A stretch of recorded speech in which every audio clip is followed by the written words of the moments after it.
Welcome to my channel Tally radar. మనందరికీ తెలుసు పూరి జగన్నాథ్ 25 ఏళ్ల క్రితం తన కెరీర్ని బద్రి అనే సినిమాతో ప్రారంభించాడు. 2000 కరెక్ట్గా 2000 సంవత్సరంలో ఆయన తీసినటువంటి ఆ బద్రి సినిమా ఏప్రిల్లో వచ్చింది. అంటే పోయిన ఏప్రిల్కి ఆయన కెరీర్కి సిల్వర్ జూబ్లీ పూర్తయింది. ఒక రకంగా చెప్పాలంటే దర్శకుల్లో మంచి ఫైర్ ఉన్నవాడిలాగా, మంచి స్పార్క్ ఉన్నవాడిలాగా ఎంతో పేరు సంపాదించుకున్నాడు. ఆ సినిమాని ఆయన తీసిన విధానం కూడా అప్పటి యూత్‌ని బాగా అట్రాక్ట్ చేసింది.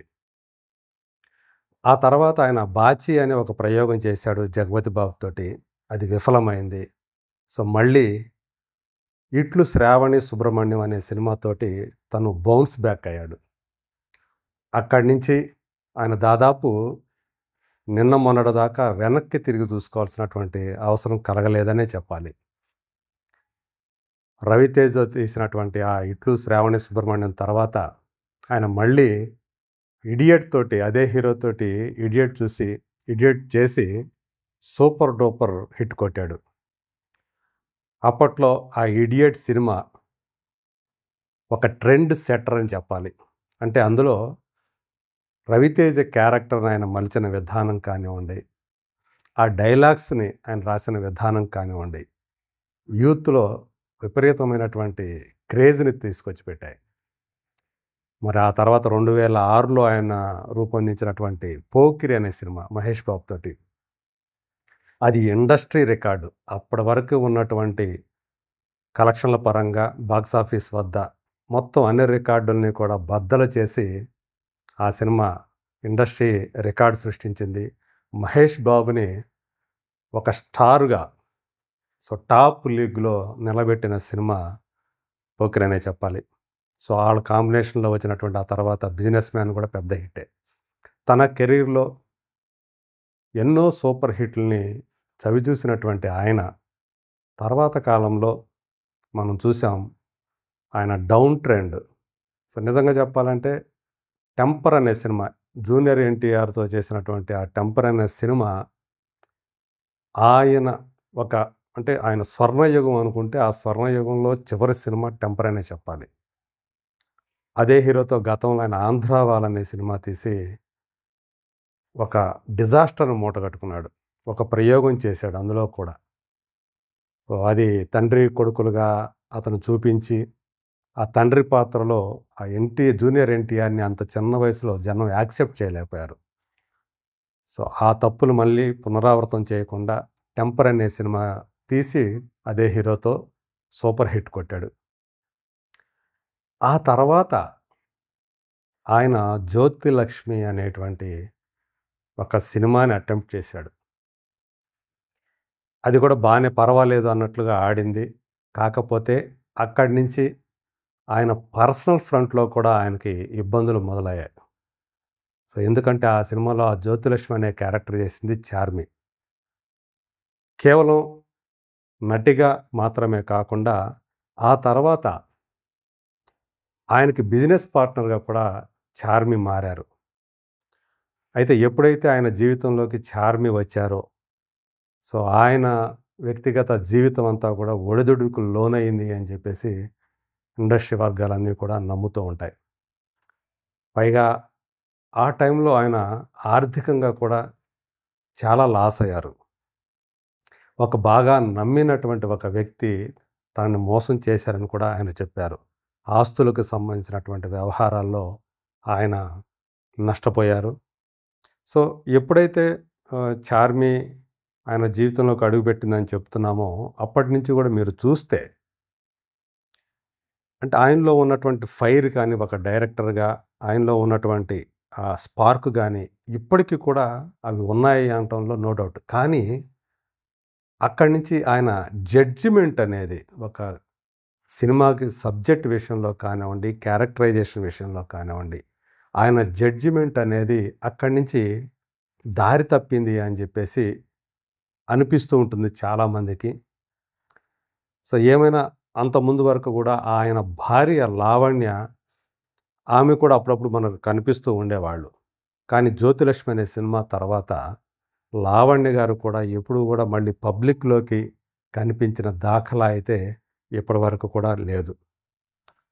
పూరి జగన్నాథ్, లావణ్య దంపతులకి 2 పిల్లలు. ఒక అమ్మాయి, ఒక అబ్బాయి. అబ్బాయి మనకి తెలిసిన వాడే ఆకాష్. తను కూడా హీరోగా రాణించాలనే ఒక సంకల్పంతోటి ఇండస్ట్రీలో ఉన్నాడు. ఎక్కువగా అతని చదువు మీద శ్రద్ధ పెట్టలేదు. ఆ జీల్‌తోటే. సో, తనలో ఈజ్ ఉంది. 'మెహబూబ్' అనే ఒక సినిమాని తన కొడుకు హీరోగా పూరి జగన్నాథ్ డైరెక్ట్ చేశాడు. కానీ ఆ సినిమా ఆడకపోవడంతోటి ఆకాష్ కూడా హీరోగా ఇప్పటివరకు కూడా నిలదొక్కుకోలేకపోయాడని చెప్పాలి.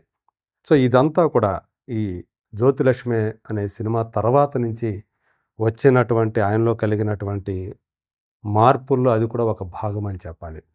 సో, చివరికి ఎట్టాగైతేనేమి 'ఇస్మార్ట్ శంకర్' అనే ఒక సినిమాతోటి రామ్ పోతినేని హీరోగా ఆయన రూపొందించినటువంటి ఆ సినిమా మళ్ళీ పూరి జగన్నాథ్ ఈజ్ బ్యాక్ అని చెప్పి చాలామంది అభిప్రాయపడ్డారు. సో, ఆ సినిమా రామ్ కెరీర్‌లో బిగ్గెస్ట్ గ్రాసర్‌గా నిలిచింది. అది తెచ్చిన ఉత్సాహంతోటి ఈసారి వాళ్ళేం చేశారంటే పూరి జగన్నాథ్, చార్మి జంట 'లైగర్' అనేటువంటి ఒక పాన్ ఇండియా ప్రాజెక్ట్‌ని పెట్టుకున్నారు. విజయ్ దేవరకొండ హీరోగా నటించినటువంటి ఆ సినిమా సో, విడుదలకు ముందైతే విపరీతమైనటువంటి క్రేజ్‌ని, హైప్‌ని సాధించుకుంది. కానీ రిలీజ్ అయిన తర్వాత అందరూ కూడా ఆ సినిమా చూసి పెదవి విరిచిన వాళ్ళే. సో, విజయ్ దేవరకొండ క్యారెక్టరైజేషన్ చూసిన వాళ్ళందరూ కూడా పూరి జగన్నాథ్ ఆయన క్యాపబిలిటీస్‌నే చాలామంది సందేహించారు. సో, అదేదో అంటే 'లైగర్' తోటి దెబ్బతిన్నాం. కానీ మళ్ళీ ఈసారి ఖచ్చితంగా మళ్ళీ హిట్ కొడతాం అని నమ్మకంతోటి తమకు ఏ హీరో అయితే కలిసొచ్చాడో కష్టకాలంలో అదే హీరోతోటి అంటే రామ్ తోటే ఈసారి 'డబుల్ ఇస్మార్ట్' అనే సినిమా చేశారు. సో, మనం చూసాం దాని రిజల్ట్ ఏమైందో. సో, అది కూడా బాక్స్ ఆఫీస్ వద్ద ఘోరంగా బోల్తా కొట్టింది. దాంతో సైలెంట్ అయిపోయారు పూరి జగన్నాథ్ కానివ్వండి, చార్మి కానివ్వండి. కాకపోతే ఇప్పుడు రీసెంట్‌గా వాళ్ళొక ఇంట్రెస్టింగ్ ప్రాజెక్ట్‌ని వాళ్ళు అనౌన్స్ చేశారు. అందులో దక్షిణ, ఉత్తర భారతీయుల ఆ క్యాస్టింగ్‌ని వాళ్ళు ఇంట్రెస్టింగ్ క్యాస్టింగ్‌ని అయితే వాళ్ళు తీసుకొచ్చారు. కథానాయకుడుగా విజయ్ సేతుపతి. సో, విజయ్ సేతుపతి ఎలాంటి యాక్టరో నేను ప్రత్యేకించి చెప్పాల్సిన పని లేదు మీకు. సో, అతనికి ఇప్పుడు కేవలం తమిళ యాక్టర్ మాత్రమే కాదు, తెలుగులో కూడా ఎంతో పేరు సంపాదించుకున్నాడు. నేరుగా తెలుగులో 'సైరా నరసింహారెడ్డి' అనే సినిమాలో ఒక చిన్న పాత్ర చేసిన, 'ఉప్పెన' అనే సినిమాలో చేసినటువంటి కృతి శెట్టి అంటే హీరోయిన్ ఫాదర్‌గా చేసినటువంటి క్యారెక్టర్ తోటి ఆయన తెలుగు ప్రేక్షకులకు బాగా సుపరిచితమయ్యాడు. సో, అంతకుముందు ఎప్పుడో 'పిజ్జా' అనే సినిమాతోటి ఆయన డబ్బింగ్ సినిమాతోటి మనందరికీ కూడా పరిచయమైన విషయం గుర్తుండే ఉంటుంది చాలామందికి. అలా ఒక థ్రిల్లర్ సినిమాతోటి పరిచయమే మనకి. ఆ తర్వాత అంచెలంచెలుగా అతను ఎదుగుతూ వచ్చినటువంటి విధానం. ఒకవైపు కథానాయకుడిగా, ఒకవైపు విలన్‌గా, ఇంకోవైపు క్యారెక్టర్ ఆర్టిస్ట్‌గా. ఇన్ని రకాలుగా ఆయన తన ప్రతిభను చూపిస్తూ వస్తున్నాడు. అలాంటి వాడిని హీరోగా పెట్టి సినిమాని అనౌన్స్ చేశారు. ఇంకా ఇంట్రెస్టింగ్ క్యాస్టింగ్ అని మనం చెప్పాం కదా! ఇందులో ఇద్దరు ఉత్తరాది భామలు. అందులో హైదరాబాద్ కనెక్షన్ ఉన్నప్పటికీ కూడా టబు గారు. సో, ఆమె ఇందులో ఒక కీలక పాత్ర చేస్తూ ఉన్నారు. అంటే విజయ్ సేతుపతి తోటి దాదాపు ఈక్వల్ స్పేస్ ఉన్నటువంటి క్యారెక్టర్ ఆమె చేస్తున్నారని చెప్పి చెప్తూ ఉన్నారు. అలాగే ఇంకొక పాత్రని హీరోయిన్‌గా రాధిక ఆప్టే ఈ సినిమాలో చేస్తూ ఉన్నారు అని చెప్పేసి చెప్తూ ఉన్నారు. అలాగే కన్నడ నటుడు 'వీరసింహారెడ్డిలో' బాలకృష్ణతోటి ఢీకొన్నటువంటి దునియా విజయ్ అతను ఈ సినిమాలో విలన్‌గా నటిస్తున్నట్టు సమాచారం.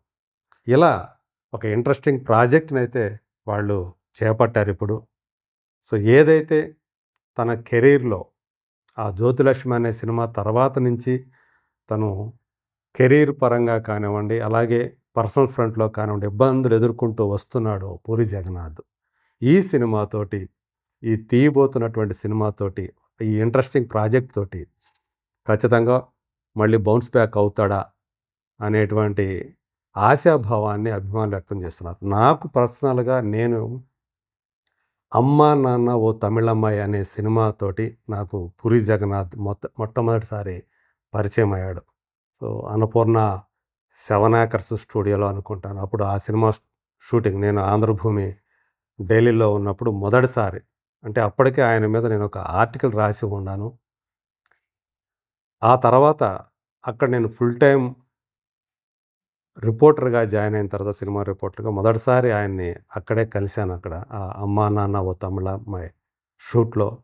సో, ఆయన చాలా బాగా రిసీవ్ చేసుకున్నాడు. నా ఆర్టికల్ గూడా అప్పటికే ఆయన చదివి ఉండటంతోటి ఆయన దాని గురించి నేను రాసిన విధానాన్ని ఆయన ఆ రోజు రాసిన తీరుని ఆయన మెచ్చుకున్నారు. ఆ తర్వాత అనేక సార్లు ఆయన్ని కలవటం జరిగింది. సో, సామూహిక అంటే ప్రెస్ మీట్‌లోనే కాకుండా విడిగా ఆయన్ని నేను ఇంటర్వ్యూలు చేశాను. ప్రింట్ మీడియాలో ఉన్నప్పుడు. సో, ఆయన అప్పట్లో దాదాపు 25 పైనే నాకు తన ట్యాబ్‌లో రాసి పెట్టుకున్నటువంటి సినిమా టైటిల్స్ గూడా ఆయన చూపించారు. సో, దేనికి సంబంధించి అంటే ఆ లైన్స్ అయితే ఆ సబ్జెక్ట్‌కి సంబంధించినటువంటి లైన్స్ గూడా ఉన్నాయి.